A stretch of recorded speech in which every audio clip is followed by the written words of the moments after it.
Ian Angelo Velasco, who is in his 20s and is from Lemery in Batangas, used to identify as homosexual, mainly because the Western terms referring to Soji SC were alien to him. But after getting exposed to Soji SC lessons, he said he felt more at ease with identifying as a non-binary person. Before, very alien pa sa akin yung terms ng Soji. Ang alam ko lang sa sarili ko is I am homosexual. Doon ako na-open na when it comes to Soji. Then doon ko na-realize na I resonate with the sa fact na I am non-binary. In a way, Ian is lucky since he can't recall having been discriminated for being LGBTQIA+.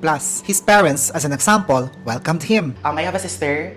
So, dalawa lang kami. Then, I have 5 cousins na puro babae din. And mas close talaga ako sa mother ko compare sa father ko. Pero growing up naman, like, yung nilalaro ko is mga Barbie, kalaro ko sister ko. Like, nanonood pa kami ng mix pa, so sumasayaw kami. Since then, alam na talaga ng parents ko na bakla ako. Tapos parang sila pa yung nagpupush sa akin na parang umamin ka na, whatsoever. Then, kasi tanggap naman ako. A difficulty for Ian is the judgment from within the LGBTQIA+ community itself. Naa-attract ako sa mga feminine. But before, hindi naman siya ganun ka-open-minded na parang ang term talaga nila is tomboy ka, lasunan kayo. So I feel like dun lang ako nahirapan sa part na yun. For Ian, social development can better LGBTQIA+ people's lives. Like when finding love, more developed places tend to be more accepting. I would say na hindi, mahirap maghanap, especially dito sa Batangas City. But sa mga other municipalities, like from my municipal sa Lemery, medyo hindi pa kasi sila open-minded. HIV continues to be an issue for the LGBTQIA+ community, according to Ian.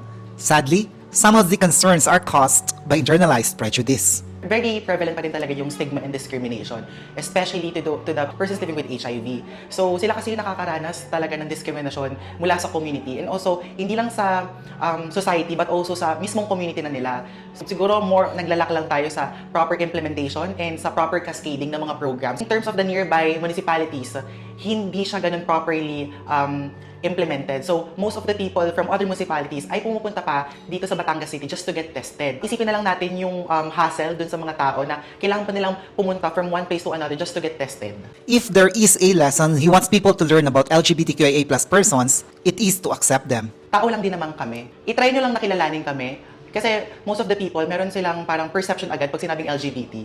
May mga terms na sinasabi na malandi, may HIV agad. Ay, parang gustong i-ano sa kanila na huwag kayong mag-judge agad ng isang tao. Kasi again, tao lang din naman kami and all we need is love and acceptance.